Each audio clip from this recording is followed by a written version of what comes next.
Planning a fishing trip shouldn't feel like a full-time job. With FishingBooker.com, you can find and book the perfect fishing trip within minutes. FishingBooker.com connects you with trusted fishing captains around the world. Booking is fast, easy, and secure, with access to verified customer reviews, loyalty rewards, and around-the-clock customer support. Everything you need to book with confidence is in one place. So head to FishingBooker.com and start planning your next fishing adventure today. Planning a fishing trip shouldn't feel like a full-time job. With FishingBooker.com, you can find and book the perfect fishing trip within minutes.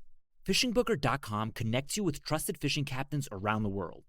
Booking is fast, easy, and secure, with access to verified customer reviews, loyalty rewards, and around-the-clock customer support. Everything you need to book with confidence is in one place. So head to FishingBooker.com and start planning your next fishing adventure today. Hello, everybody. Welcome back to Victory Drive Podcast. I am your host, Jacob Johnson, and we have another great episode for you. This week, I got on my brother, Jordan Johnson, again, and we have just a great conversation like usual. I know Jordan comes on here quite a bit, and he is a fan favorite. Like I said, I've said this a million times. I just absolutely love having him on and getting to sit down with familiar face and just kind of seeing what happens, seeing where the conversation flows. So hopefully you guys enjoy that episode, but I do have some big news for everyone out there listening. Ashley and I have recently come up on some, we've hit a point in the podcast where I think we need a little bit of help.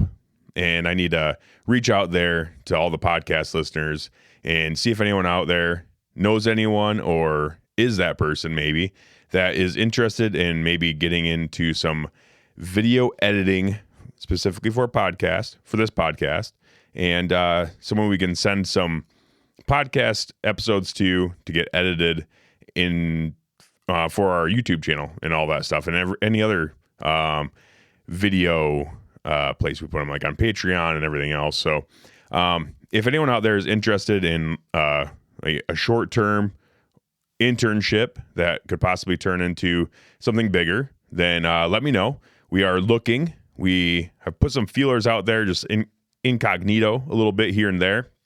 And we are interested in anyone that wants to get into that kind of stuff. So video editing, podcast episodes, and then maybe even some hunt videos and whatever else. So we just need a little bit of help. We're both working full-time jobs, and life's getting busy, and we really want to see where this podcast can go. And video, whether you like it or not, is the next step forward for Victory Drive Podcast. And we have a lot of video work that is just sitting in the queue, not really getting touched. I'm not much of a video editor myself. I would love to learn some of that maybe someday, but at this point in time in my life, I am just way too fucking busy between work, family obligations, the podcast, trying to keep up with guests, and hosting and all that stuff. It is a bit of a bear cat, and editing has never been my forte. So if anyone out there is interested in such an opportunity, hit me up. DM me, send me an email, victorydrivepod@gmail.com. However you need to do it, then just let me know. So that's that. That's the big news. So yeah, that's pretty much that. There's a lot of stuff going on in the world that we don't need to get into on this intro. I don't want to keep it going for too terribly long. I just want to go ahead and get right into the episode. But there's a few things we have to touch on before we get in the episode, and that is Grizzly Coolers. You guys know it. You guys saw it coming. I probably have the same cadence every time I talk about them, but Grizzly Coolers, they make great coolers, grade A coolers right here in America, right here in Iowa, in the Midwest made. And they just have really great stuff. So if you're interested in a cooler, starting to warm up out there even more, keep your beers cold. It's cold beer season. Go outside, enjoy the outdoors, work on your food plots, go set trail cameras, go scout new ground, whatever you're doing in the off season, shooting guns. I don't recommend drinking beer while you're shooting your guns, but maybe some pops. and water. Take a Grizzly Cooler out there with you, keep your stuff cold, and have a great time this summer. Use code WCB to save some money at grizzlycoolers.com, and check them out. We also have a new one to Victory Drive, Toro Tactical.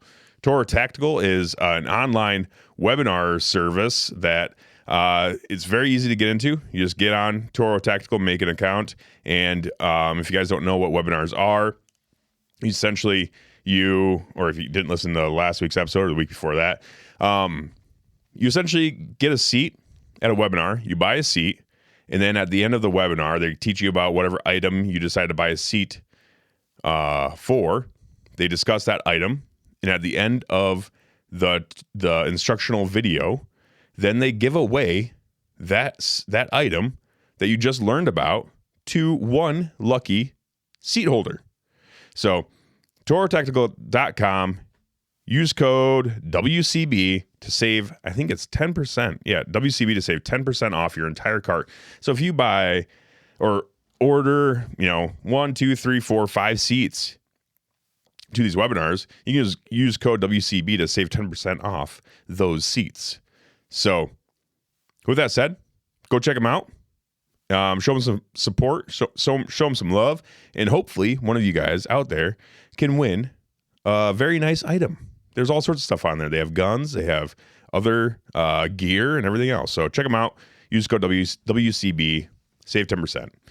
We also have Victory Drive's Patreon. If you guys want to be dues paying member to this union, then check out patreon.com and get settled in there. We have a great community. A couple new people in there. Andy Bushak, he went on a tear at the WCB shoot and got some more people into this beautiful community that we've created on Patreon. And I love all my patron supporters on there. You guys are the best. And if anyone else wants to join that, then get on there and join the community. And then we also have our YouTube channel and all that other stuff. And I hope you guys enjoy this episode. And let me know what you think about it. Thanks.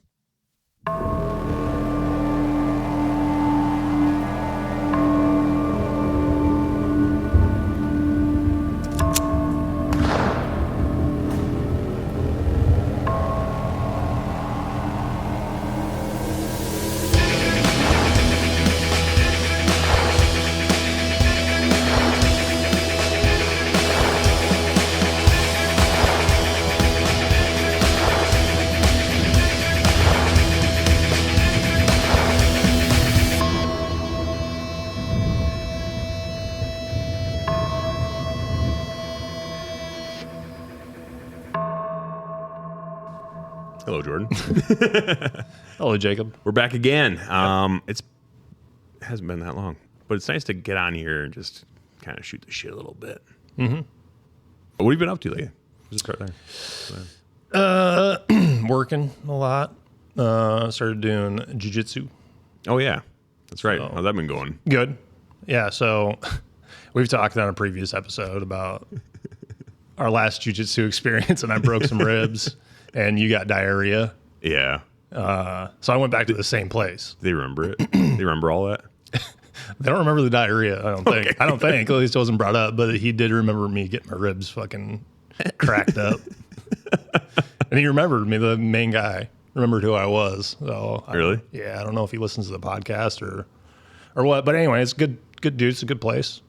Yeah, it's a nice place. It's a lot different now. It's definitely a lot less like you're going into combat, because that's kind of how it was that last class that we went to. It was, but it's a lot different now. It's more like, so I've gone to other jiu-jitsu gyms before, and it's a lot more like how those places are run, where it's like you start off like a warm-up or whatever, then you go into like the technique of the day, and then you kind of just slowly build up to like sparring and stuff, and then you spar for like the last half an hour or so.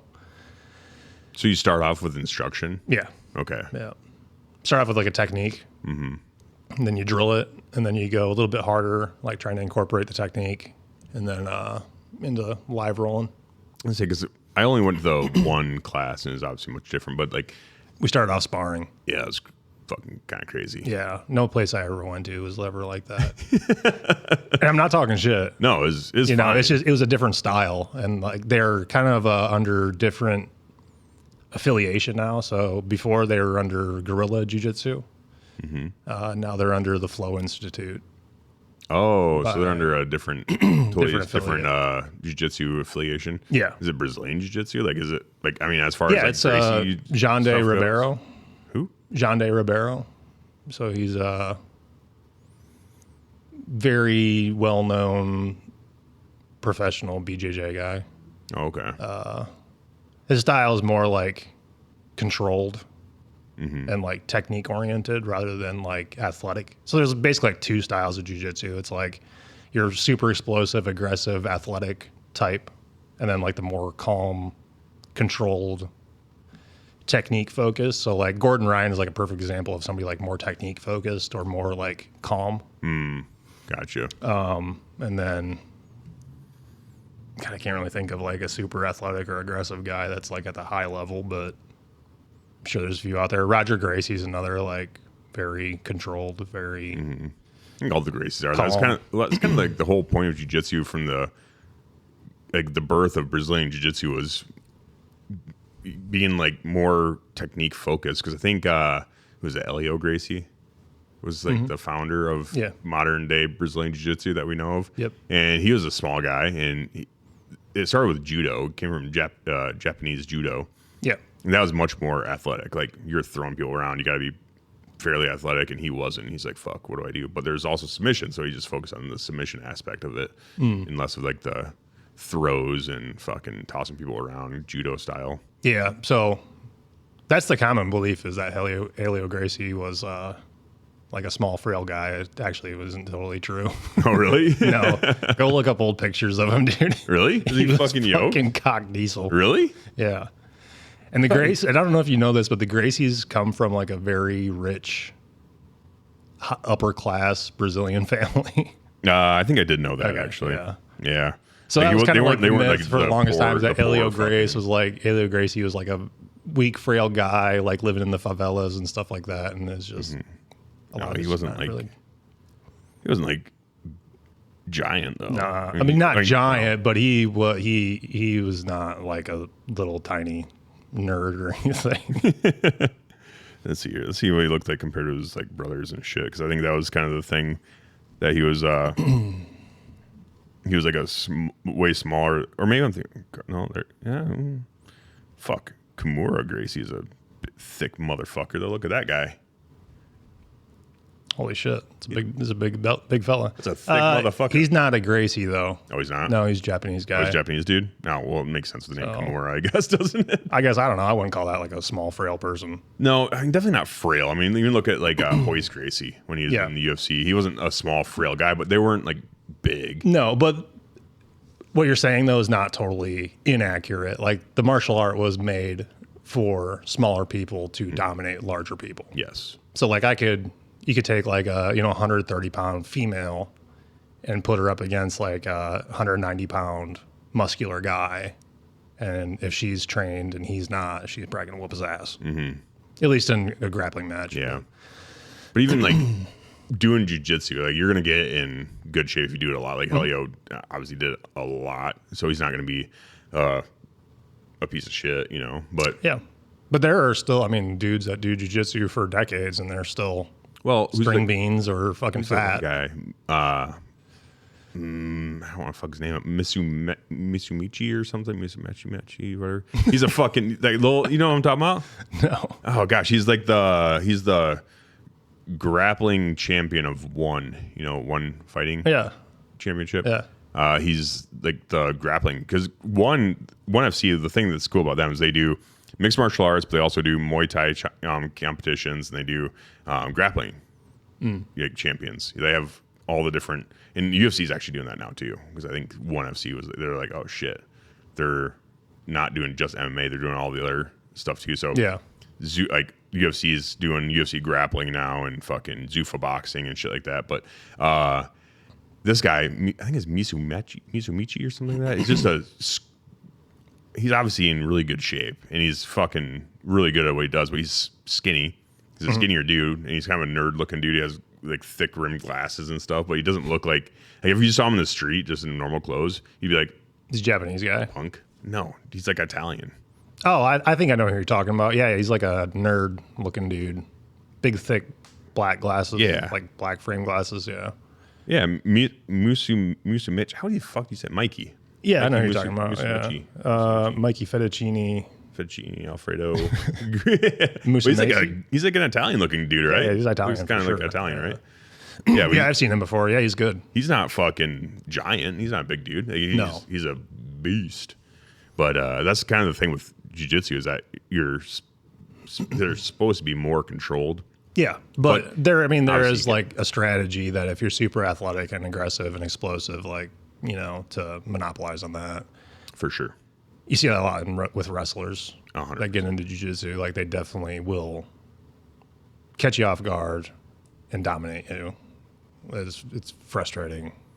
But, you can counter it with getting into good position, having good control, things like that. I don't know. I'm very much a white belt at this point. But Yeah. based off of what I've seen, the other day, a fucking girl in class the size of my wife, which is like 4 foot, 100 pounds, fucking whooped my ass. Really? Yeah. Damn. And I was trying. And she was holding back. She was just good. Was she a blue belt? Yeah. Oh, really? See, that's the thing too. Is like, I don't even know how you get into like maybe the belt systems and stuff like that. It's just like I'm trying to think of like when I was a child doing taekwondo. Like you had different things that you had to like perform and do in order to get your next belt. Jiu-jitsu is not really like that though, is it? Is it kind of just like you just keep rolling with each other until they're like, hey, I think you're up to the blue belt standard. Like you're doing really good. Here's your blue belt. I have no idea. I really don't. Yeah, I know you just started doing this. Yeah. I'm assuming that there has to be some kind of like challenge or something. Like there's a metric that they use, I'm sure. But maybe they just observe how white belts go with other white belts and like lower end blue belts. That's how you. And they're just like, yeah, give him a blue belt, I guess. He's fucking good. But I don't know. I don't know. I have no idea how any of that stuff works. I want to get into jiu-jitsu again someday, but it's just hard. It's fun. It is fun. I went to that one class and got my ass beat and had to almost shit myself, but Yeah. it was a good time. Like it's something active to do and it keeps you in a different kind of shape, but also makes you feel more. It's kind of like honestly, kind of like shooting guns and stuff. Like I love shooting guns for the fact that for one, it's fun. For two, it's like it makes you feel like you're like, okay, I'm more prepared if stuff goes awry ever. Like I'm more prepared for bad things to happen, and like jiu-jitsu gives you that extra vote of confidence where it's like, if I'm out there in the city and, maybe it's a city I can't carry my gun and I'm not carrying because I want to be a felon in Chicago. And so you're walking around, but like if someone decides to fuck with you and get in your face and try beating your ass or something like that, it gives that extra like confidence level of being able to walk around and be like, okay, I could probably beat the shit out of like the majority of people on the street. Because honestly, if you see any videos online, like people on the streets that generally don't know how to fight. No. And when they face a guy that does know what they're doing, it's over pretty quick. Yeah. Definitely. And jiu-jitsu will help keep you out of the courtroom if you learn how to subdue them. And not everybody needs to be shot. Not everybody needs to be punched in the face. Sometimes people just need to be held down or just escorted out and be like, hey, fuck off, leave.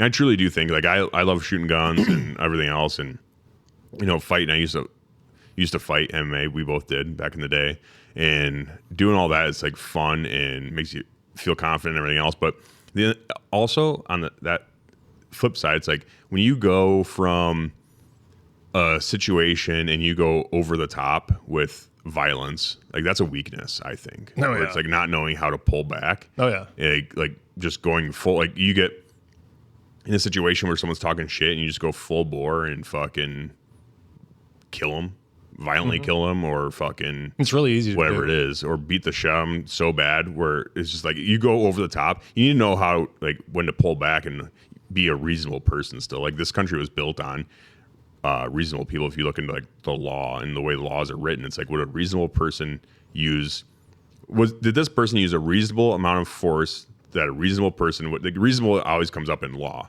where it's like, that's how the law is judged essentially. And that's why you have a jury of your peers. Cause if your peers hear the evidence and see the evidence and they decide like this dude went over the top, like that's not self-defense, that is murder. It's like, you need to know how to control yourself. And I think the people that go over the top with violence in a situation that's not warranted, it's a sign of weakness, and they're not actually like good fighters or good at, you know, stuff like that. They're weak and they went over the top and, you know, killed someone for no reason, essentially. Yeah. Where it's like, that's not the right answer. No. Like, if all you know how to do to react to a bad situation is punch to face, then, like, number one, like you said, you could kill somebody. And you can really easily, honestly. Like, and that's not just like Mr. Tough Nuts or anything. Like, anybody, you punch somebody super hard in the fucking head, they get knocked out, crack their fucking head in the concrete, there's a good chance they could be brain damaged or dead. And that happens all the time. All the fucking time. All the time. Or you get on them and fucking ground and pound them, and if it seems like, you know, they're still fighting you or whatever. I mean, if that's all you know how to do, then yeah, well, have fun in court, because you're not going to have any control on who determines what's reasonable. It's just the juror selection. Yeah, right. And the judge, you know, like. But if you can control somebody without fucking hurting them, I think that's the better alternative. I mean, the best alternative is just to walk away. Yeah, that's the number one thing. Like, I try sometimes to you can't. Sometimes you can't, and sometimes you can't shoot somebody, and sometimes you probably shouldn't punch them. Plus, punching people fucking sucks. I don't know if anybody's ever actually punched anybody in the head listening to this, but like, you know, skulls are hard and hands are not. I mean, you can make your hand pretty hard, but like, you punch somebody in the face, it fucking hurts your hand.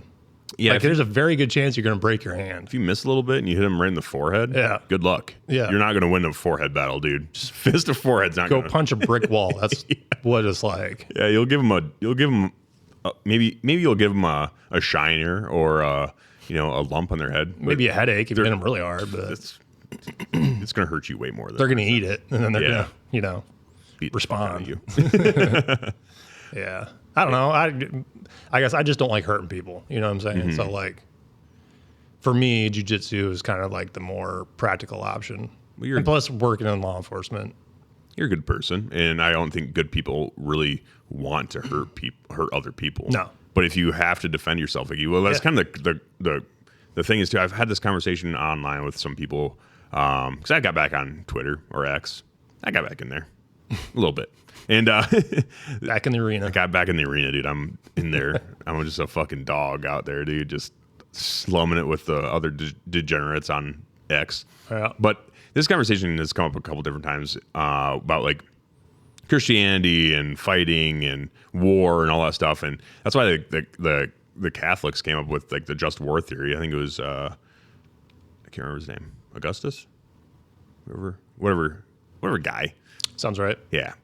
He came with they came with a just war theory where it's like, you know, hey, if you have to defend yourself, you have to defend your country or whatever it is, then you're allowed to do so under Christian ethics, as long as you do everything in your power to first, resolve it peacefully. And if you can't resolve it, if there's absolutely no way to resolve it peacefully, then you have to do everything in your power to minimize collateral damage and or undue harm to those, especially to those that aren't in the battle. You know, like if it comes to war, you're not supposed to go around like raping and pillaging. You know, you're supposed to kill who needs to be killed and not any more than who needs to be killed. You know. Yeah. And same with like self-defense, just on the streets. You know, it's like if you go above and beyond what you should be doing, like someone, you know, punches me in the face once or like pushes me or fucking trips me or kicks my leg or something like that, and I just haul off and beat the fucking brakes off of them until beat them to death, start bashing their skull into the concrete. You know, it's like that's a little overboard. You know? Yeah. So you have to do everything in your power to defend yourself within reason. Defend yourself and loved ones and those that are defenseless within reason. That's just like that's the way the Christians have gone about it for centuries. Yeah, I think that's the right thing to do when it comes to that kind of stuff. Like if you can't avoid it, if you can't avoid the conflict and you have to get into conflict, then you got to be ready to go and you got to be trained and ready to rock when you need to. But at the same time, you can't go over the top. No, have a bunch of civilian casualties, if you will. Yeah, for sure. Evil exists.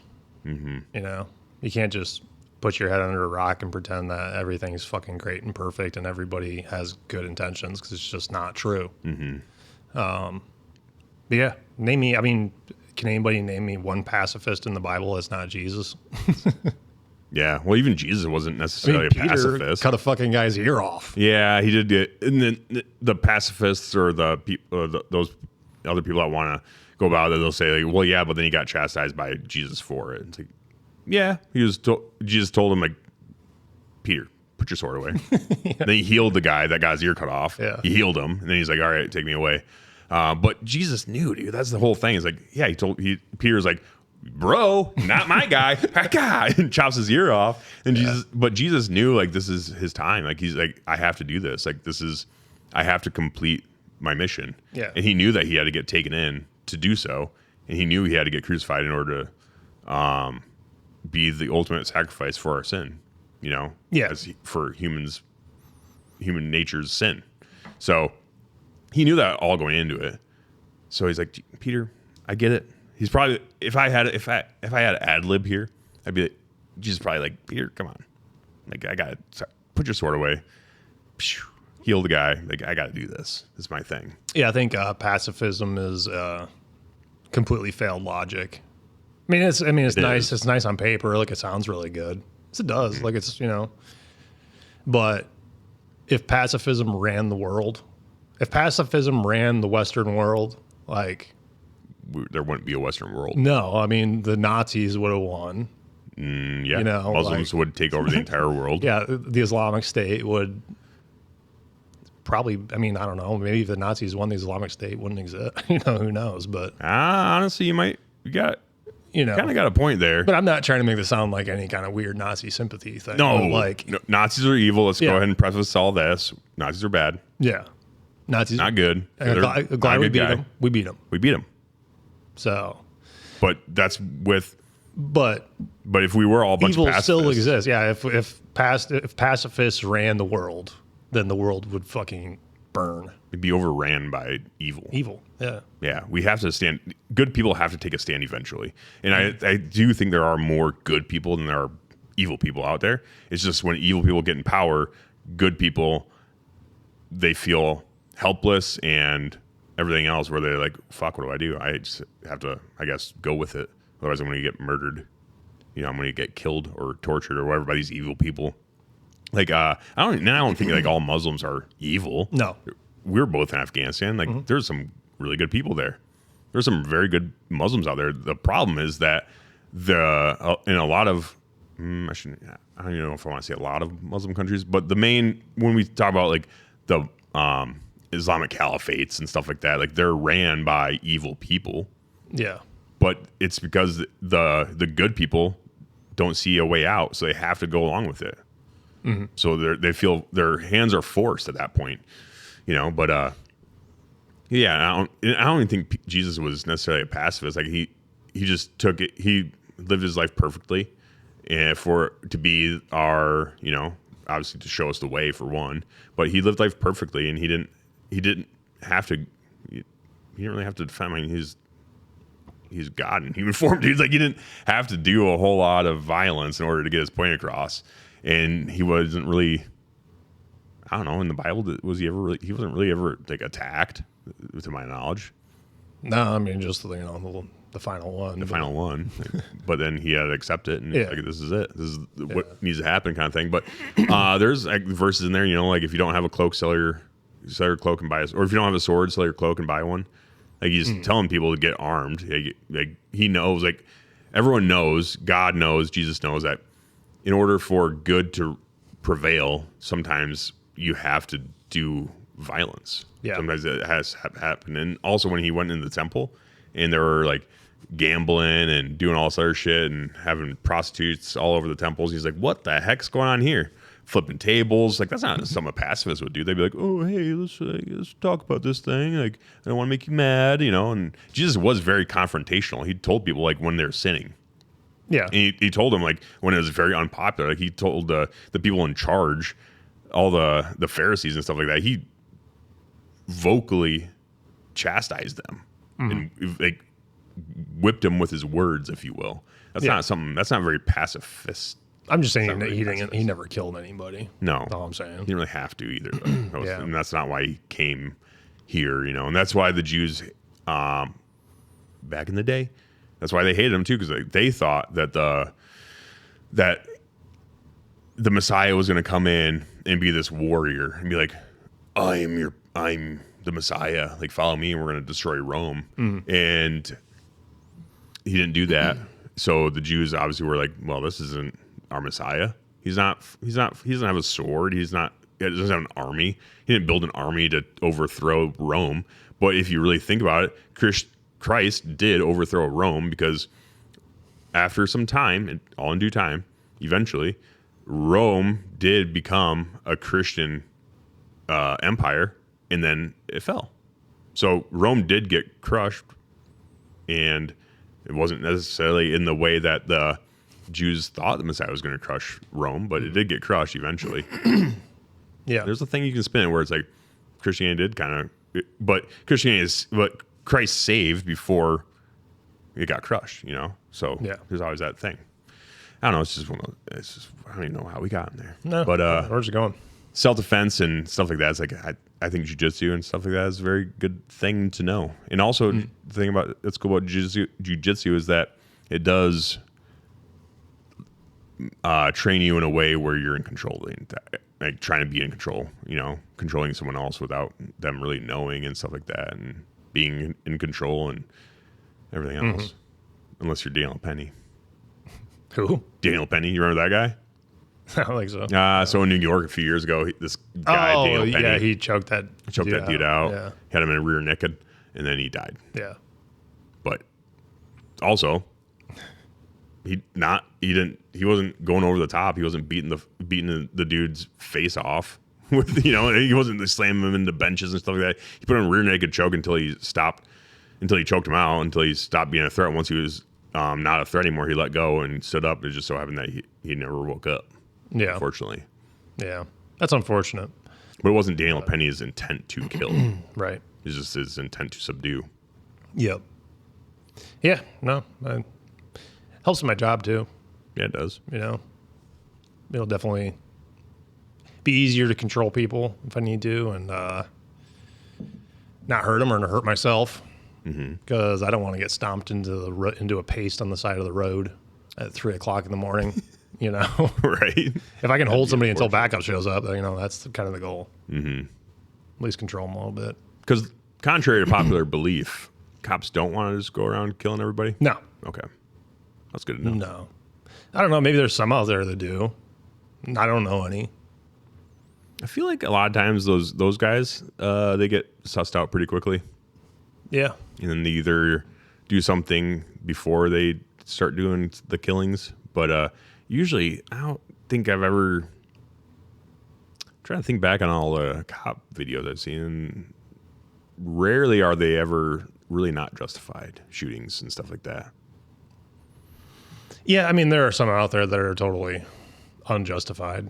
I'm sure there are. But I can't really think that's not the majority, though. No. It's a very, very, very, very small minority. Yeah, for sure. Very small. If you think about all the cop interactions in the entire country every single day, and how many people get shot by cops, it's like negligible. If you look at like statistics. Yeah. No. Number one, it's a lot of paperwork. Yeah. Number two, you have to carry that on your conscience. That's actually number one. I just forgot to say it. You have to live with it for the rest of your life. And number three, like, there's a risk you could lose your job and go to prison for the rest of your life. And prison is not a good environment for a cop. No, probably not. I wouldn't think so. No. It's bloody meat getting thrown in the ocean, dude. The sharks are going to come. Ooh, dude, I can imagine that. Being in prison, period, would be terrible. Yeah. But being in prison with the background of being a cop would be like No, the worst thing. Everybody hates you. The inmates hate you. The guards hate you because you're a disgraced cop. Yeah. You know, nobody likes you. So I wonder how Chauvin's doing. I don't know. He had one attack on his life at one point. Did he? Yeah, I think he got stabbed or some shit. Oof. Gosh, I wonder. I don't know. However you feel about that whole situation, the whole George Floyd situation, it's like, dude, I wonder how he's doing in there. That's gonna be brutal. Yeah, not good. Not good. That's like the most famous cop. Yeah. I don't want to call it cop killing, but you know what I mean? Like, Yeah. that interaction is the most famous. It's definitely the most divisive. Yeah, for sure. But yeah, if he knew jiu-jitsu, that probably wouldn't have happened. Probably not. You know? Yeah. If because he followed department policy. He did? Well, he followed their defensive tactics program. Yeah, like their protocol. So. Oh, yeah, because at the time, like the knee on the neck thing was That was Minnesota PD. SOP. SOP, yeah, like their protocol, their policy. So I'm not going to get into if he was right or wrong. I don't think. No. I mean, ultimately, he was not right because George died. Right. And then there's all this banter about this and that and everything else involving George Floyd's history and Derek Chauvin's history. And I'm not saying he's right. I'm saying he's wrong. He killed the guy. He did. There's no outcome that turns out like that where you can say somebody's right. Right. You know what I'm saying? Mm-hmm. So he should have been trained. You know, that's on him. Yeah. But It's unfortunate. It's unfortunate for everybody. Just like everything else that happens in that kind of stuff when it comes to someone dying, it's like it's an unfortunate event for everybody. Like, nobody wins. No. Even if it was a justified shooting or something like that, it's like it is still like an unfortunate circumstance that no one wants to be put in. I don't think. Or like, maybe not nobody, but I don't think he tried to kill him. no. You know, I think it just happened. And there's so many other different things he could have done to get control of Floyd that would have not resulted in him suffocating to death. Right. And if it was the cause of the drugs, like a lot of people say it is, again, I don't know if it was or not. I'm not taking one side or the other. It's just, you know, he could have made it look a lot better than that. Right. Yeah.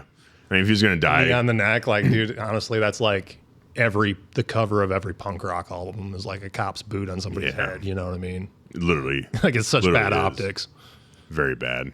It didn't look good. No. It looked like tyranny in action is what it looks like to people that don't know Yeah, it wasn't a good situation. the situation. Yeah. That's a bad situation.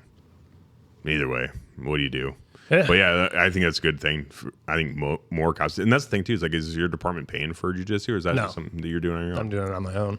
So that's the thing too. Is like, I feel like when you're a cop, especially if you're trying to be a good cop, it's like a lot of the stuff that you do to be good at your job does come from your own, you know, from you doing stuff outside of work. Yeah. Essentially, it's one of those jobs where you kind of have to, you get what you put into it, you know, for sure. Yeah, you have to enjoy those things. So, like, I like shooting guns, I like working out, and I like doing jiu-jitsu. So It's good. I was already doing most of those things Yeah. before I got a job in law enforcement. So I got a job where that's going to be appreciated, you know, where I can kind of incorporate all those things. Yeah, it doesn't look good on a resume for my job. Like, they just don't care. They're like, okay, Yeah, good whatever, for you. Do you? Cool. Whatever you wanna do. Why are you doing all that? Install the internet, bud. Yeah, my job is literally like a 9 to 5. Fucking, it's not. Those aren't the hours, but it's that job. You just go to work, come home. Yeah. Like, there's nothing out unless I'm on call. They don't ask me to do anything outside of work to be better at my job. You know. Right. So. Yeah, but I don't know. It's fun. I like it. I don't mind paying for it. I don't care. To be fair, I didn't never ask for it to be paid for, so I don't know Right. if they would or not. But I'm not gonna No. even broach the conversation because I don't either. I have no problem paying for it. But you guys do like defensive tactics, which is basically jiu-jitsu for cops. Yeah. Or So you- our DT instructor doesn't do really hardly any jiu-jitsu. It's mostly wrestling. Oh, really? Yeah. Which is good. He's a damn good wrestler, so like dude's tough, you know. He's a good teacher, so. And wrestling is all about control. Like that's literally what the sport is trying to control another person. Yeah. But at the academy, the DT program is all jiu-jitsu. Kind of like the Army Combatives program. It's all it's all jiu-jitsu until you get up into like, you know, level 3 and 4. Yeah. But then it's some striking and shit too. But mostly Yeah. jiu-jitsu getting started. Yeah, very basic level. Very basic level. Very basic. But it's good to know that stuff too, though. That aspect, I think. But Which honestly, like, I don't know why the Army teaches that. I honestly, like, dude, if you're like an infantry guy, Yeah. why would you need to know that? I can understand. Like, I think it needs to be more along the lines of like combat. Because if I'm on my back and I'm grappling with somebody, that's not right. Something really bad happened, dude. Like really bad. Yeah. Where somehow neither of us have guns anymore, and somehow I don't have any teammates. Somehow I'm alone with this one other person, and we're grappling for our lives. What's the point of that? Like, I think if they feel the need to teach some kind of like empty hand stuff, like it should be like Muay Thai or something. yeah, for sure. For sure. I just don't know when that would be applicable. I wonder how many guys have gotten in grappling matches in the middle of combat. You know, I mean, like, Tim Kennedy probably. Yeah, we should have him Jocko? talk about him. Bet Jocko did. Yeah, you never hear that in the Navy SEAL books. They don't ever talk about the grappling matches they got into when they were in Talk Afghanistan. about blowing people up, calling in fucking J-dams. I mean, that's all Shrek talks about. He's Delta. Yeah, that's true. You're really just grappling with your boys. Yeah. That's all you're doing. Just having fun. You're just having a good time. I don't know. I guess when they're going out in the bar off duty or something like that, and they need to Yeah. grapple a drunk. Maybe it's so they can defend themselves off duty. Maybe it's because all the movies back in the 80s and 90s showed like fucking army guy kill him with 2 fucking fingers, Yeah. punch him, and they're this super deadly human weapon. And it's like then you join the army, and they're like, man, maybe we should incorporate some like hand-to-hand stuff just because of the movies. Well, yeah, no. I think I know why they incorporated jiu-jitsu. It's just because at the time that the Modern Army Combatives program kicked off, like UFC was like at its prime for popularity. So they're just like, fucking, I love UFC, dude. Like, You think that was the conversation that the top brass before they instituted? There's some dude who was like, I really like UFC. I think we should incorporate this in the army. And they're like, fuck yeah, brother. Modern Army Combatives program. a guy who just wore a gi to the office every day. They're like, dude, what are you Like, stop we need talking a about? new It. combatives program. Hold on, I got to go to the bathroom. He comes out and he has a gi on. It's like, oh, I'm you glad s- you asked. Have you seen UFC 1 yet? Just pop that bad boy in real quick. Look at this guy. He's 170 pounds, and he just beat a dude that's 350 pounds. We need to start doing this in the army. That's what we need to start doing. If we do this, will you take the gi off? Yes, sir. Okay, it's yours. All right, fine. We'll do some jiu-jitsu then, you fucking... I don't ever want to see Queer. the gi in here again. Do you understand me? I wonder how that how'd that get... Yeah, because I feel like... I wonder how that even... out. I'm telling you, I think it was influenced by the UFC. Okay. I mean, it was right around that time. Yeah. And that was around the time of like all the fucking... Did you have any drill sergeants that competed in MMA? Not to my knowledge. I mean, wrestlers. My company had 3. Or not company, my platoon had 3. Okay. We had 3 drill sergeants, That were MMA. and they all fought in Fighters. MMA. Okay. Just saying. Maybe there's something to it. They're like, hey, we just want to do this thing. We're just going to do it. Yeah. And the army's just like, these guys are doing it anyways. So let's just make a program It's for like, it. how can we get paid to roll With a bunch on of duty fucking time? idiots. With a bunch of dumb privates. I don't know. I'm glad they did it. I had a good time. I loved it, dude. Yeah, it was Undefeated. I went undefeated. fun. However, Never I lost. don't think there's any combat application there. But No. I got in a draw with one guy when we were doing combatives, and he was a beast. yeah, He was a fucking really good wrestler, really big dude, super jacked. He's a tough one. He's a tough cookie to crack, Jordan. But we got to a draw. We just called it. Neither of us tapped. We were just rolling around, dying. And they're like, all right, guys, this is enough. Like, we need to go to chow. So stop. Yeah. Did you guys do like a big tournament? Yeah. Did you? Well, yeah. Like a company-wide thing at Basic or whatever. Yeah. That was fun.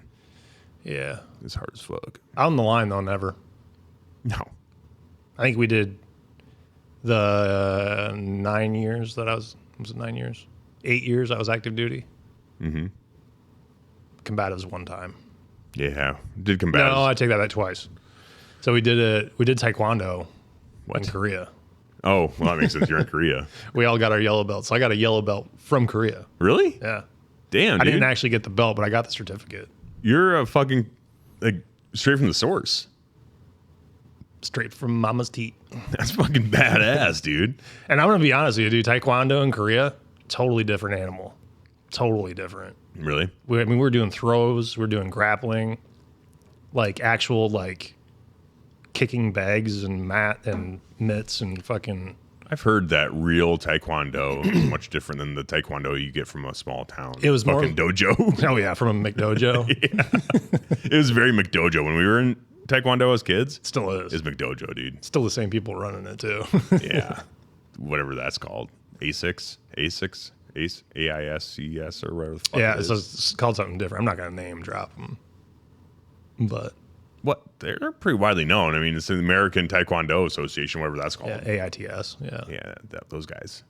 What's wrong name dropping them? What's wrong name dropping? No, we're not name dropping the people. Yeah, that's what I'm talking about. Oh, yeah. No, I'm not going to do that. That's mean.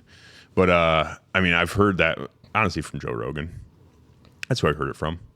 He said that it's way different when you do it from a real, like, Taekwondo gym. Yeah. You're really just beating the fuck out of the bag and, like, Oh, yeah. learning how to kick shit really hard. Flashy stuff. It was legit. We didn't do a single, like, form or kata or whatever. We're just doing a lot of, Didn't do any of that garbage. Yeah. None of that garbage. It was actually also like pretty the guy. sick. Yeah, the guy. His name was Mr. Kim. Believe it or not. I believe it. He stood on do top of believe the it. bleachers, and he had all of us out there. So it was my entire battery. Mm-hmm. And he'd go, "Number one, the kicky," and he'd show it to us. And he's like a fat Korean dude that like smelled like alcohol and cigarettes. Okay. And he'd fucking kick up like past his fucking head and be like, "Just like that, do it." What? And like we fucking couldn't even get up to our chest, you know what I mean?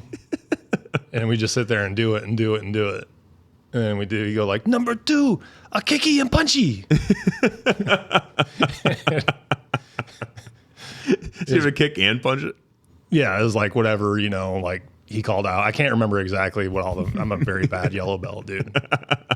But it was those, we had to like go through all of them. And at the end of them, we had to like, it was kind of funny, but we had like two guys sit side by side and you had to like do a front flip over them. What? Yeah, like a jump and a roll. Okay. And then you go up to like 3 people. Eventually we had like fucking 12 people. And you're jumping over them? Well, not all of us could jump over, but there were some of them. Jeez. Some people that could, but he like built it up to a bunch of people. So yeah, if you're the first guy, you just got fucking kicked in the ribs over and over. Like Evil Knievel Taekwondo. Yeah. Like jumping all the buses, but they're people. Yep. Damn. It was wild. That sounds wild. Yeah. Sounds like a real martial art, though. No, it was legit. Like I could have got like my black belt when I was there. In that 1 year, you could have gotten a black belt. I mean, probably pretty close. Damn. I know a guy that got a black belt over there. Really? Yeah. Because Mr. Kim, he would do classes in the evenings at the gym.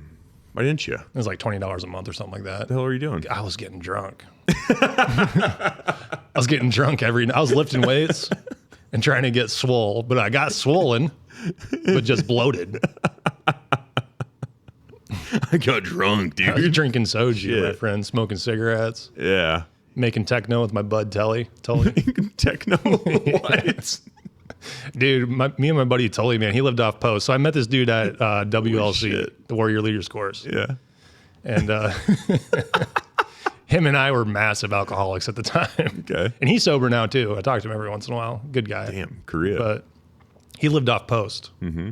And he was an infantry guy at Camp Casey. So, like, Camp Casey and Hovey were like connected to each other. Mm-hmm. So after WLC, he'd just come and pick me up in his car, and I would basically just stay at his apartment. It was like him and his wife and 2 dogs or whatever. You guys just get drunk and we buy a handle of Wild Turkey 101 and fucking make beats and shit. Damn. Yeah. Was he trying to be a DJ, or is it just? Yeah, he actually is like a legit DJ now. Oh, really? Yeah. Like fucking crowds and stuff. Like He was I think he's a tattoo artist now, but he actually did this tattoo on my leg. Oh, really? We both blacked out.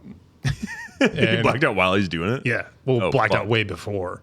So I kind of remember the conversation because he is a tattoo artist before he joined the Army. Okay. And he did all of his own tattoos, and he had like a sleeve or whatever. Uh-huh. And he's like, yeah, I just got some needles and ink in. I was like, fuck yeah, dude, you got to like give me a tattoo sometime. He's like, yeah, for sure. And then about an hour after that, I don't remember anything. And he doesn't remember. But I woke up on my barracks mattress. The sheet was off of it. And it's just that plastic on the barracks mattress. Okay. And my leg was stuck to it. And I was like, oh, no. No. You're not supposed to get tattoos in Korea. Or you can get Article 15. Yeah, that's not good. But I woke and I saw this fucking tattoo and it's like swollen out. And I was like, dude. Fuck. And it's like right in the middle of my calf. And this is in the summer. Oh no! So, I was going to ask you. Yeah, this was at least winter PT stuff. No. So, and I was a corporal at the time. Oh fuck! And I had this officer, a West Pointer, that hated my guts because he knew. Yeah. All Corporal Johnson does is just get blackout drunk all the time. And fucking him and the other fucking NCOs box each other in the break room when they get drunk. And that's what we did. But he like thought I was a bad influence or something. I was like, I'm hanging out with like E6s, dude, you know? And so I went to the PX and bought the tallest fucking socks you could find, like almost up to my knee, so I could cover this fucking tattoo. And this is during white sock PTs too. Yeah. Oh fucking hey, dude. Yeah. So I bought some tall fuckers, and PT that next Monday. Okay, back it up. So that was on a Saturday when I woke up like that. Sunday, they're like, hey, surprise, we're going on a ruck march. The whole battery. Awesome, sweet. So we ruck marched to the gas chamber. Oh, geez. And we did the gas chamber. That probably burned. Oh, yeah, it burned really good. But then that Monday, PT comes, right? Who ruck marches to the gas chamber? That's fucking crazy. Luciferians. I guess. But yeah, Monday comes, we do PT, and I got these obnoxiously tall socks. I look like a fucking soccer player. The short shorts, I got like my knee, that's it, sticking out. And this West Pointer comes up, Corporal Johnson, why are your socks so much taller than everybody else's? I was like, sir, I ran out of socks. This is all they had. I don't know what to tell you. Are they out of regulation? And he's like, no, I'm just curious. Okay. And he never came up. I went to my first sergeant and told him. Oh, like, he's like, fucking don't let the goddamn fucking lieutenant. Yeah, that's exactly what he said. He's like, are you fucking serious? He's like, where'd you get that at? I was like, well, me and my buddy got fucked up and he did it. He's like, this is the one instance where that's actually the better outcome. I was like, am I fucked or what? He's like, well, you let Lieutenant fucking so-and-so see this and yeah, you're fucked. Gosh, shit. So I just kept it covered up. It took forever to heal. It turned like yellow and green. Oh, dude. Yeah. I'm surprised there's any ink left in there. Yeah. So I asked Tully, I was like, dude, do you remember, did I get this did we go out last night or that night and like go to a tattoo shop? He's like, no, I don't really remember it, but my wife said that I did it. And I was like, okay, that's cool. And he's like, yeah. And she said that you tried talking me into giving you a tattoo in your armpit and I wouldn't let you. Oh, geez. That would have been a better option, yeah, actually. Honestly, probably. It would have been easier to hide. It would have fucking You put hurt. it in the one spot that gets shown. Yeah. Could have done it in your thigh, your fucking on your shoulder, chest, or back. Yeah, anywhere else. You're like, nah, dude, lower leg. Yeah, if you're not gonna do my armpit, then lower leg, I guess. But yeah, no. That's what happened. So your first sergeant was pretty cool, though.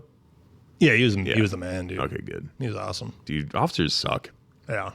Speaking of officers, I got a bone to pick with some of these fucking officers that go and become politicians. Yeah. What the fuck, dude? First of all, Dan Crenshaw, he's an officer, wasn't he? I think he's an officer in the SEALs. I have no idea. If he wasn't an officer, he acts like one, so that's bad enough.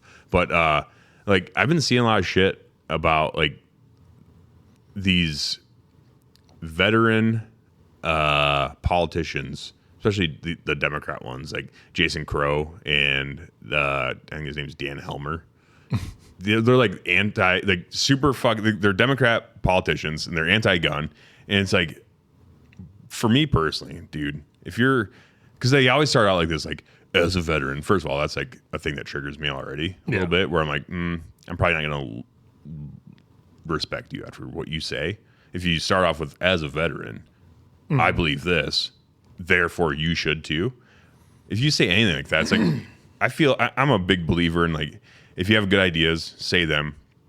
You don't need to say, like, as a veteran or as a fucking this or as a that in order to get good ideas across. But you always preface bad ideas with stuff like that.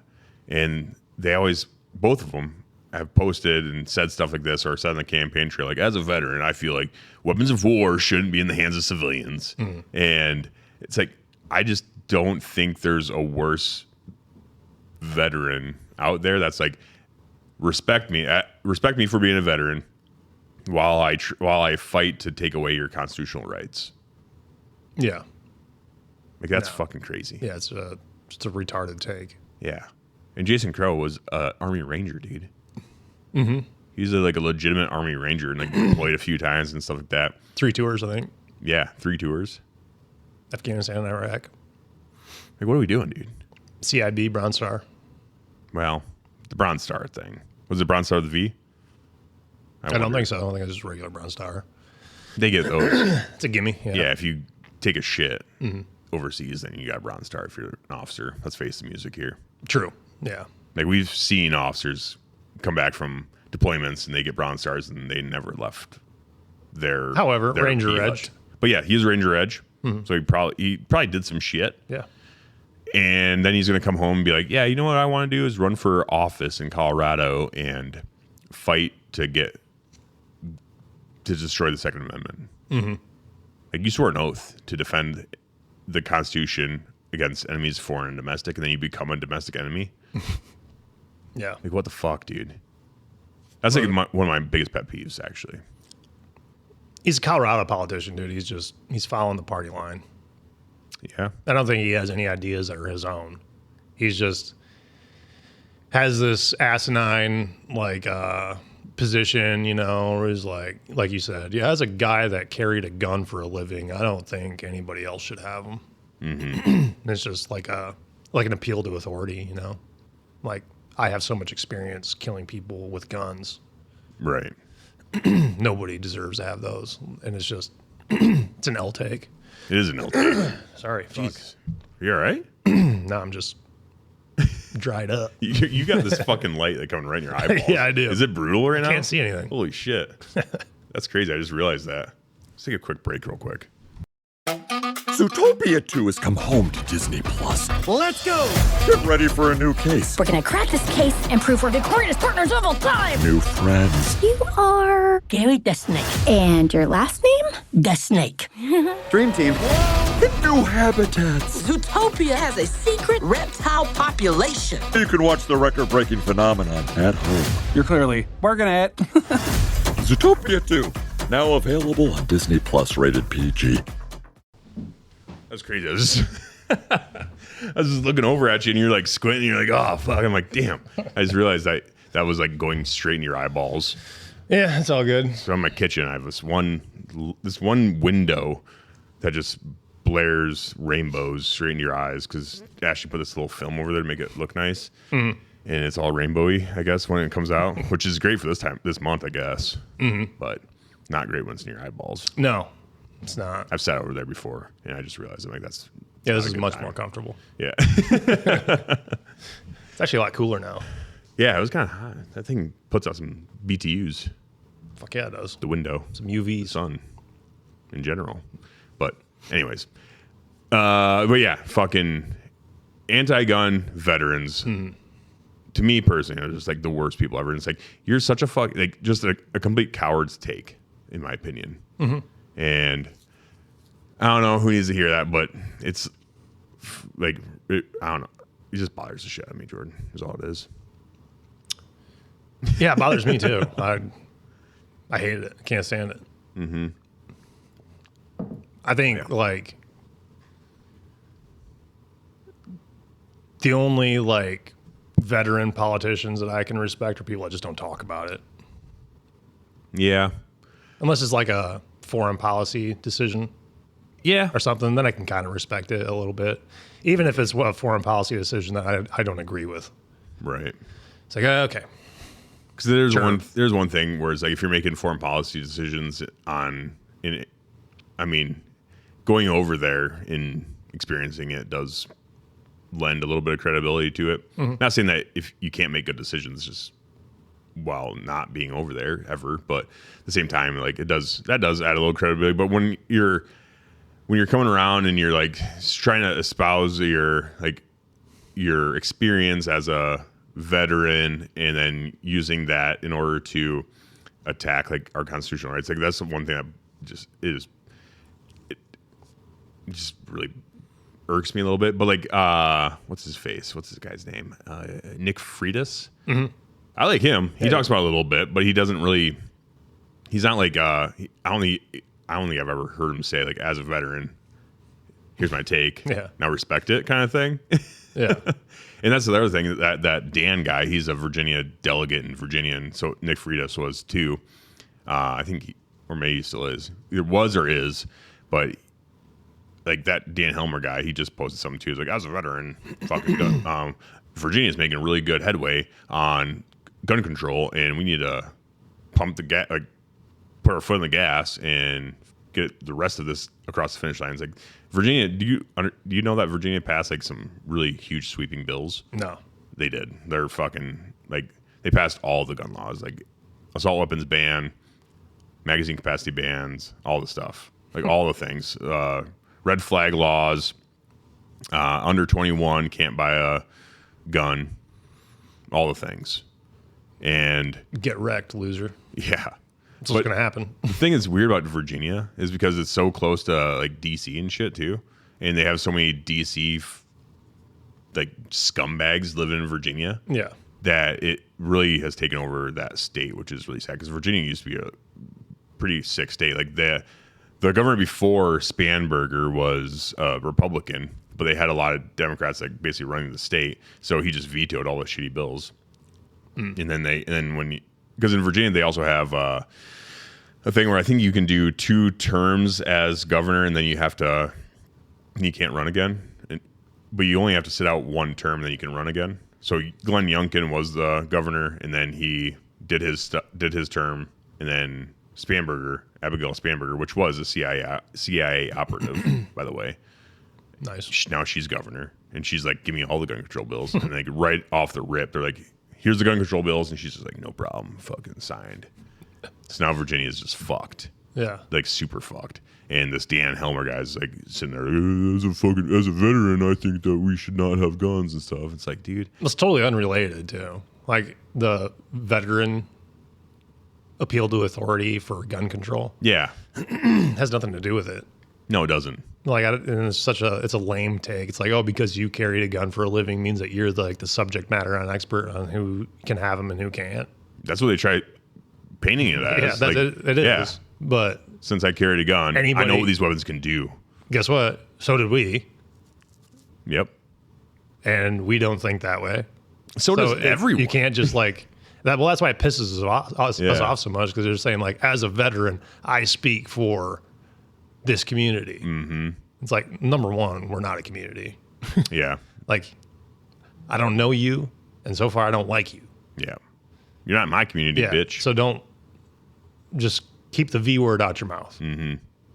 Well, I think that is the thing where maybe that's why it pisses me off so bad. It's because he's like espousing his credibility as a veteran and kind of putting words in the mouths of other veterans by being like, this is what we think. This is a logical take. It's like, no, it's not. It's not a logical take, because when I stood up at MEPS and took an oath and joined the military, it's pretty explicit. And now you're actively going to just break that oath. Like I'm not saying he's not in the military anymore, or maybe he is. I don't think they are, but he's not in the military anymore. So you can do whatever you want. But like, I feel like that oath kind of meant something. You shouldn't use your veteran status to then contradict the oath that you took when you joined the military. Mm-hmm. It's just a fucking asinine take. Yeah, for sure. It's ridiculous. I think he needs to get his disability taken away. Yeah. If they're on it. I don't know if they're on it or not. But that is one thing. You know the Ranger is. Yeah, for sure. There ain't no way. Yeah. I don't think you could go be a Ranger and not be on some form of disability, which is not a bad thing or whatever. I think veterans, you have they should take care of you after you get out. Mm-hmm. I think it's a good thing. Yeah. But as a veteran. As a veteran, I think if you're anti-gun, you get your disability taken away. I think as a veteran, you go against your oath, then you get taken away, lose your benefits. Oath breakers. You get your. That's what we should call them, dude. Hell yeah, that's a good term for them. But yeah, you're not in the military. You can do what you want, but if you break your oath, then hey, give me that honorable discharge, baby. General discharge. We're revoking it. Dishonorable. Give me that DD 214, you coward. Put him in prison, I say. Yeah, we should, honestly. I think it's getting to the point in America where it's like, I think we're going to start getting a little bit harder. I think people are getting a little bit more fed up. Yeah. The pendulum is swinging. We need to start jailing people a little bit more for some more frivolous things like, oh, you don't like America? Jail or deportation. You choose. Yeah. Or we'll cut an arm off. Yeah. Revoke your citizenship. Get out of here. You're done. Where do you want to go? We'll get you a one-way ticket to wherever you want. Or just shave their head. Like, this is your sentence. Okay.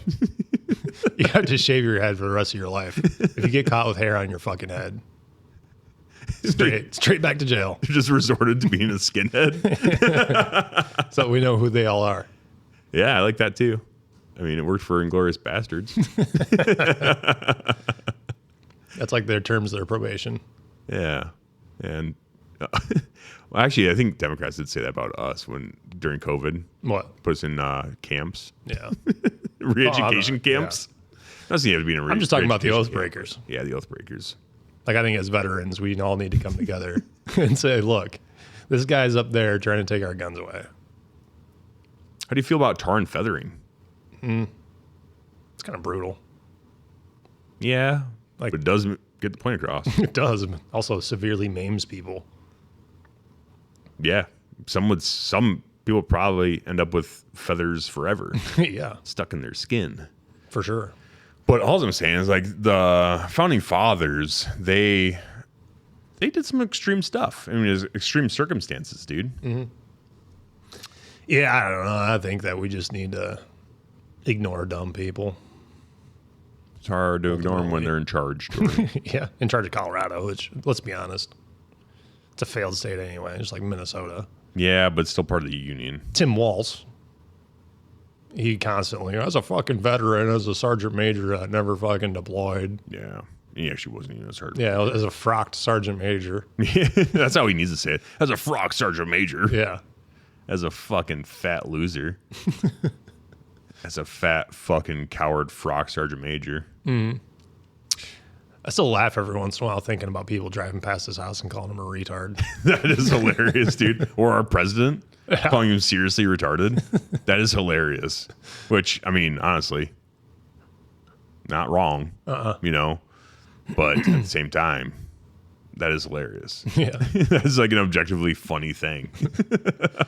Which I think it never happened before he said that. And then after he said that, I think it just happened constantly. Oh, yeah. Like he manifested his own trolling. What do they call that? The Streisand effect? Yeah. I think that, I like to think that it did happen either before or after. I think it probably only happened after. That's my theory. That's purely unsubstantiated, but that's just what I think. I like that theory. But he is. After he said it, he's probably like, I asked for it, didn't I? I just asked for it. I fucked up, dude. His advisor's probably like, yeah, you did. Yeah, you didn't need to go there, Tim. But you went there. You went there, and you can't take it back now. You let the cat out of the bag. Pandora's box, dude. You can't put it back in. You got to lay in your bathwater. You're fucked. But he's done, though, isn't he? He's done with this, yeah. No, probably. I think he's done.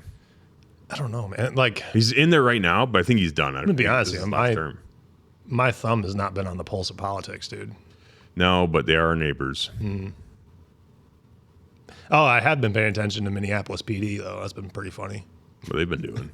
Well, their chief, O'Hara, resigned amid sexual harassment allegations. Huh. I guess he was using the PD phone to text other employees. What? Like what? Like so Jacob dick pics are we talking about here? No, What? I don't think pics. I think it was all words. Oh, geez. But Frey basically said, you have to resign. Holy shit. What were we saying? Did they release the text? No, I don't think so. I don't know. I didn't go that deep into it. Oh, dude. I need to see those. I want to see those texts. I want to know what he's saying to him. Yeah, for sure. That's fucking nuts. Yeah. I bet you Frey was just like, shit. You were my guy. You were my guy. Because he was his guy. Mm-hmm. Like, he totally backed him on all the BLM stuff. All that shit. I'm pretty sure. Mm-hmm. He's like, yeah, you gotta let them go. Gotta let them do their thing. We fucked up. So I did see a theory in the comments that people think that O'Hara is gonna spill the beans on Jacob Frey's weirdo stuff too. Oh, really? Yeah. How's he know it? Huh? I wonder how he knows. If there's They were anything. boys, man. You know, they were fucking They were tight. probably doing some weird shit behind the scenes together. Damn, dude. Did you see all the drag crazy. queens and stuff in Minneapolis recently? And the Minneapolis City Hall or whatever. No. Jacob Frey had a Pride Month celebration there, and it's just a bunch of like drag queens and transgenders running around doing flips and stuff. What? I'm serious, He's dude. just doing a drag show at the Capitol? Yeah, at the City Hall. At the City Hall. What the fuck is going on, dude? You gotta watch the videos. This is crazy. It's hilarious, Dude, I'm not gonna lie, like whenever June comes around, I'm just like, oh shit, here we go. It's just my feed is just gonna be overwhelming gay stuff. And I do think that this, I don't know. I do think that in the eyes of the state, since marriage is like a state commitment thing, I guess too. Like the state, as far as like, it is involved in marriage. I do think that gay people should have the right to marry each other if they want to. Like, as an American, my personal beliefs are completely different. But as an American, you should be able to do what you want. And when you are married, you are entitled to certain tax benefits and stuff like that too. So I get it. Sure. But this is exactly like what we're seeing for the entire month of June is exactly what the quote unquote radical Christians were saying. Like, no, they can't get married because what comes after that? Yeah. We're seeing it right now. We're witnessing it. Yeah. I think like the draggers and stuff doing the backflips in the City Hall, I think is just kind of It's funny. it's just uncouth, in my opinion. Uncouth? Like, it's uncouth. Like, it's just like, it's not appropriate. Oh yeah, for sure. Like, it's Not just silly.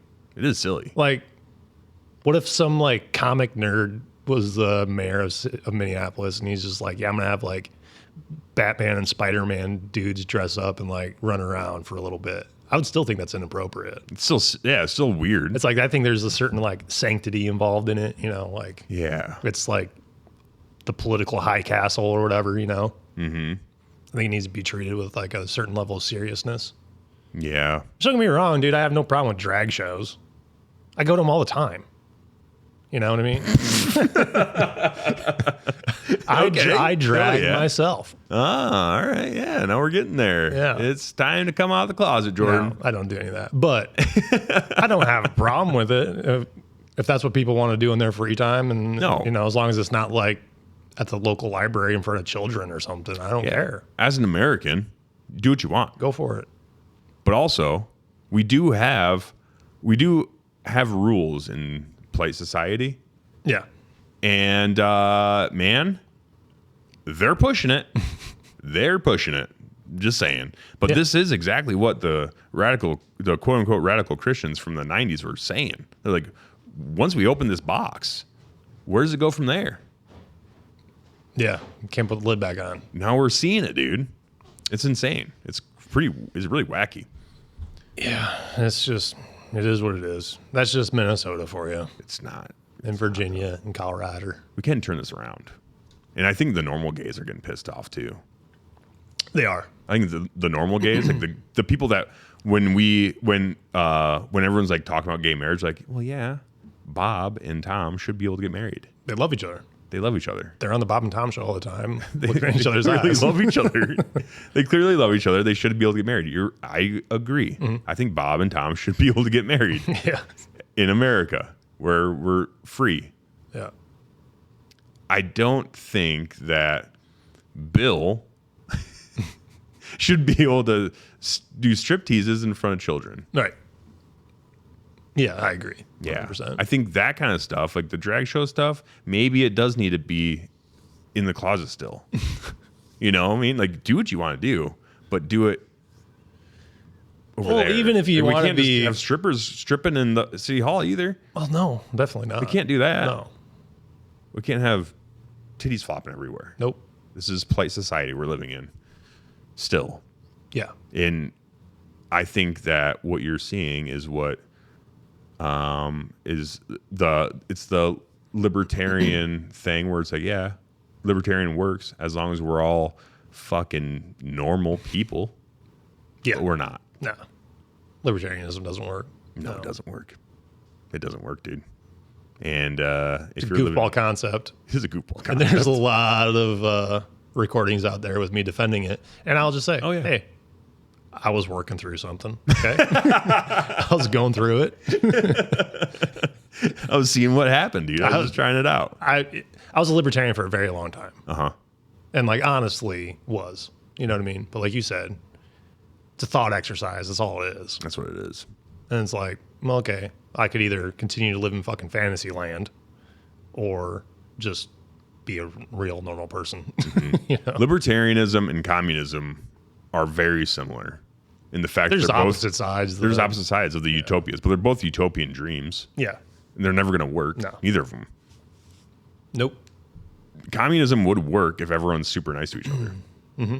If whoever's in charge can correctly allocate funds and goods and stuff like that fairly without knowing that you have full control over the entire country, we'll say, and then being like, but I'm a good guy, and you actually do good things, communism probably would work. And libertarianism would work if every single person is just like, yeah, we're all nice to each other. Mm-hmm. But that's not human nature, dude. Like there's, like we said earlier in the podcast, there's evil out there, dude. Mm-hmm. And those utopias don't work. Communist utopia, the evil people rise to the top. Libertarian utopia, evil people just run rampant. Yeah. Communism is basically oppression from the minority, and libertarianism is oppression from the majority. Is kind of the way that I would frame it. Yeah, except I think libertarianism is almost like, it's like, dude, true libertarianism, like take zombies out of it, and it's The Walking Dead. Yeah, that's what I'm saying. It'd be oppression from the majority. Like it would be no rules, nothing, then everybody would just fuck each other up. Yeah, right. Yeah, and whoever has the most people wins. Where communism is such rigid and strict control that's a small group of people that are oppressing the majority. Right. So. Mm-hmm. Yeah, I don't know. I think America is the best, and we have a really good thing going. Yeah, I don't think there's anything wrong with what we do. No, it's just certain things need to be fixed. Mm-hmm. We're trying some things out. I think we're trying some stuff out. We're trying stuff out with Trump. We're like, oh yeah, populist, cool. Let's try him out. And he did good his first term, but then like just like everything else, the claws get in, and we're just trying some new things out. And I think it's going to be one of those things where we need to kind of go backwards a little bit in order to get back on track, just a little bit, reel back just a little bit. Mm-hmm. Yeah, there's some stuff that could probably go away. Yeah. Like if we just some stuff that's more important than like drag shows, in my opinion. Yeah. You know? I'm not saying we need a real society all the way back to like the 30s and stuff, but like maybe the 90s. Yeah, for sure. Maybe pre 9/11. If we go before 9/11, real society back to that, and I think we're in good shape. Yeah, I'd agree. Yeah. Yeah. 90s ruled. Early 2000s ruled. Yeah, they did. They're good times. Didn't have to worry about a lot. Yeah. Now we gotta Which worry about a I lot. guess, if you wanted to really point at the problem, social. Oh. Okay, go on. I'm not going to say what you think I'm going to say, 'cause I know what you would say. Yeah, okay, go on. Yeah, society. Yeah. The technocracy for sure. Technocrats. Yeah. Elon Musk. Well, it's just He's a trillionaire. it's just how fast technology has like taken everything over. And I'm not just talking like AI or anything. It's just everything. That like is we true. socialize online, we shop online. Like everything is outsourced online. Everything.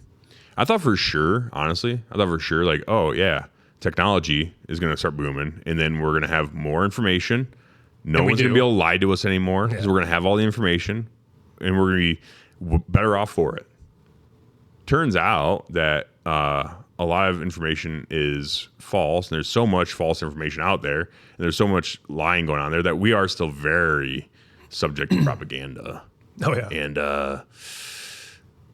we're just fucked. Well, it's just little bit. faster now. The propaganda's faster. It's so fast, dude. It's so fast. You don't have to wait to watch the nightly news to get your propaganda anymore. You get it immediately. I can get it right now. I probably have notifications of propaganda right now. Propaganda notifications. Let's see. Do I? Nope. It's all gun stuff. No. That's good stuff. See, that's the good thing about technology. But the bad side, there's a yin and yang, and there's a lot of yang. Yeah, for A sure. lot of yang. There's A lot of yang out there, dude.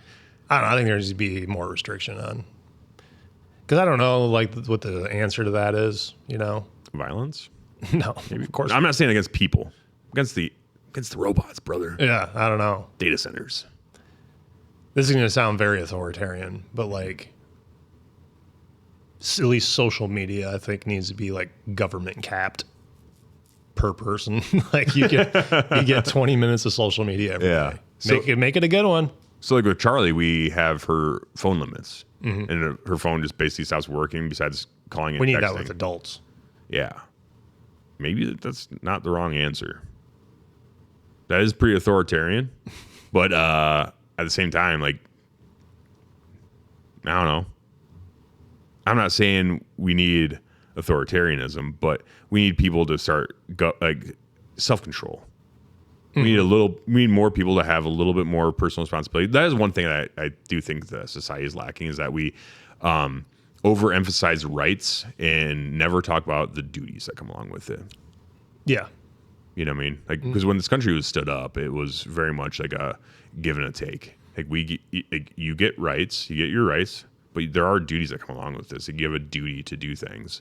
Like, you're not just going to be a fucking lazy piece of shit and sit on the couch and not do nothing. You have the freedom to do that, but you're going to be a piece of shit, and you're not going to be able to really contribute. If you're not contributing to society, then you're not really allowed in society. Like, that's just the norm. Right. And now it's like, oh, if you don't contribute to society, you get to tell everybody how to live. Like, I don't think that people should have equal voices necessarily. Sure. You know what I'm saying? Does that make sense? Yeah. If you don't have anything good to say, sometimes people project these bad things. And Well, the founding fathers not a good didn't thing. intend for every single person to be able to vote. right. Like there used to be requirements. It's like you had to own so much land, you had to have so much education. Mm-hmm. Like you had to, like you said, you had to be you had a net contributor. Yeah. Like you couldn't. Welfare didn't exist then. Mm-hmm. It was just called starving to death. You just died. I had that discussion online too before, where we're talking about food stamps, and they're like, oh, should you have to do a piss test to get food stamps? And I'm like, yeah, totally. And they're like, oh, so you just want people to starve? I'm like, no, I don't want people to starve. I want people to get better. Mm-hmm. Same kind of thing. Where it's like, if you want to have equal say in society, you should be a contributing member of society. Yeah. At minimum. Yeah. A net positive on the world rather than a net negative. Right. There's a lot of net negatives that their votes count just as much as anyone else's, and that's a problem. That's a problem to me. Definitely. That's why we have single issue voters now. Yeah, 100%. Low IQ voting population, to be completely honest. Yeah. It's creating. That's why we have, honestly, sorry, that's my toe. Is that your toe? Holy Yeah. shit. You're really stretched out. But that is why we got Trump in office. Like, sorry to offend anyone that voted for Trump, but that is why we got him. Yeah. You voted for Trump. I did. The second time. Not me. I voted for Kamala. I'm kidding. Yep. I didn't vote. I think I'm just going to go along with the no voting policy now. Yeah. At this point, I'm just going to pull myself out. But this is one of those things that is why we got Trump, because he's very good at riling up low IQ, not voters necessarily, but getting the on the other side too, getting them all riled up and getting them emotional where they make bad decisions and they look stupid, and everyone else looking at them and be like, well, that's not my side. I guess I got to vote for this guy. You know what I mean? Yep. So it's just, I don't think that every single person in America should have the same power in the voting. Maybe I'm wrong. No. I haven't thought about it that much in depth, but it's like, I do think that. I think that's a relatively popular take. Is it? Yeah. Whenever I say it out loud, I feel like an asshole. No. I feel like it's an asshole thing to say. I mean, it would be an asshole thing to say to somebody that is not the thing that you described. Yeah. And like you said, who gives a fuck what they think? That's true. Not me. I know everyone that's listening to this podcast, they are net contributors, so Yeah. you're all good. Everyone listening to Victory Drive is a net positive on society, and you guys deserve to vote. It's the other people. It's the people that aren't paying for the Patreon. Those people. Hey, you gotta. If you want a dog in this fight, you gotta get on board here. You gotta be a net contributor. But honestly, like I do feel like if you want to have a dog in the fight of how society is ran, then you should be a net contributor to society, not a net drain. I agree 100%. I also don't inherently have an issue with a welfare system. I just have an issue with people that abuse the welfare system, just like any other government system. Yeah, I think so too. And I'm going to be honest, like, can you really blame them? No, It's there. It's easy to get. easily exploited. Mm-hmm. So I mean, it's like, okay, so like I don't necessarily blame the people. It's just that, like you said, yeah, maybe you probably shouldn't vote in federal elections. yeah, Because we all know that you fools aren't voting in local elections because that requires a certain like degree of getting out and about and like knowing people and doing things in the community. They're voting federal elections because that's all they see on social media. that's true. Yeah, Because that's the propaganda machine. You know, they're not pushing out propaganda. Well, I shouldn't say that. Rob Sand is out there. yeah, he is out there. Nothing against the Sandman. I met him. Yeah, Nice guy. I'm not gonna lie. The Sandman. Nice to me. If the Sandman wins, I'm not saying I'm voting for him by any means, but if the Sandman wins, there's worse Democrats. That's for Way sure. worse, for sure. There's worse ones to win. Yeah. And honestly, like if he became the governor of Iowa, maybe having a guy like him as a Democrat governor in a Republican ran state wouldn't be the worst things. No, as far as I know, he's not anti-gun yet. Correct. Yet. That's the big one. Yeah. There is a ceiling to how good Democrats can be, and he's probably up there, but he's going to get stopped eventually. Well, the reason that I'm kind of concerned when I say yet is because he's kind of milquetoast, and like those very like I would say center of left, right, left of center. Sorry, like the left of center people will kind of go wherever like the political wind kind of pushes them. So if he gets enough traction with enough people, you know, if the numbers add up, he could be like, yeah, assault gun ban, easy, no problem. I will say it will be very hard in the state of Iowa because a few years back we did enshrine a very interesting law in the Constitution of Iowa, and that is that if you want to pass any any gun control whatsoever, it takes a super majority to pass anything. Right. So I feel pretty good about that because he won't be able to get that that amendment to the Constitution. He won't be able to get that off the books. There's just not enough support for it, and nor will there probably ever be. Hopefully not. But he'd have to get that stricken from the Constitution, and then he'd have to get it passed, and that'd be a lot of work. And so I feel pretty good about it, about him not turning. But he might, never. He might be the beginning. He might start the dominoes. He might flick the first one over, and then might start dominoing after that. I don't know. Never know. But we're close enough to fucking Minnesota where it doesn't take that many geeks from up north to come down here and screw everything up. You know what I mean? Like they're trying to do it in Texas. Right. Who's to say that a bunch of freaking dorks from Minneapolis aren't going to move a couple hours south and just fuck everything up? It could happen. It could happen. Definitely could. I mean, yeah. Just like California to Texas, Yes.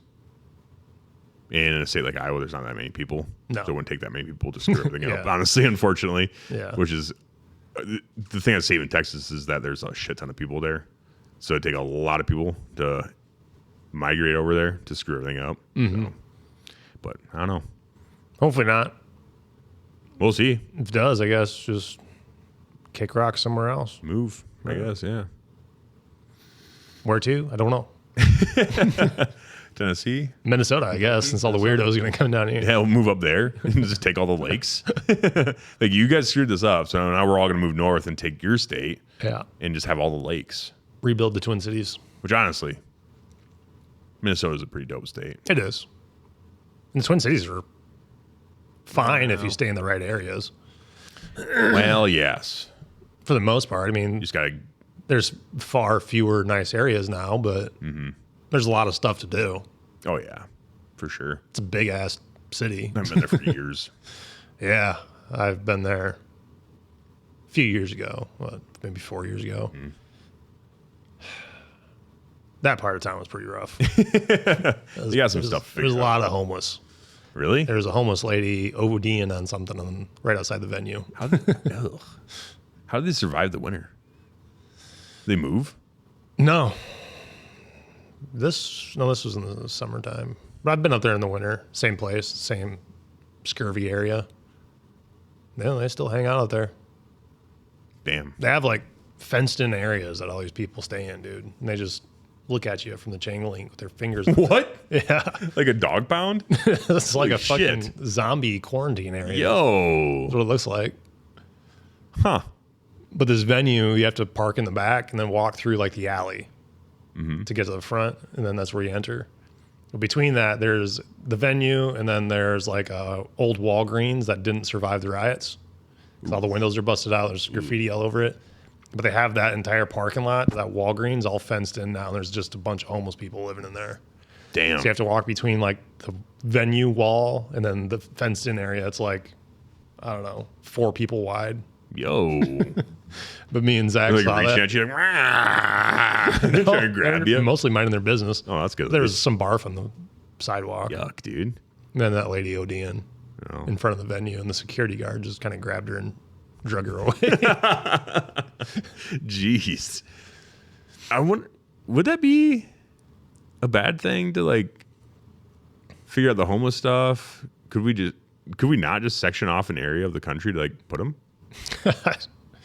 Well, that's what gentrification does essentially, is just they go and kick out all the homeless people and move them to a different part of the city and then just make that part of the city nice. I mean like country. Like if Yeah. we're just like, hey, we're not like a going to state. imprison them, but they want to live outside. Like if we just made like a shanty town for them. Yeah, maybe go kick out all 1,000 people out of Rhode Island or something and just Yeah, wall it up. pretty much. Say, you want to live in the street, you can live in these streets, okay? Yeah. But the rest of these streets are for us people, regular folk. Well, I mean, like Texas, like Governor Abbott in Texas, he shipped a bunch of illegals to like New York and stuff. Yeah. I mean, I'm just saying, Yeah. I know what you're saying. would that be authoritarian, or is that like is that like a cool thing to do?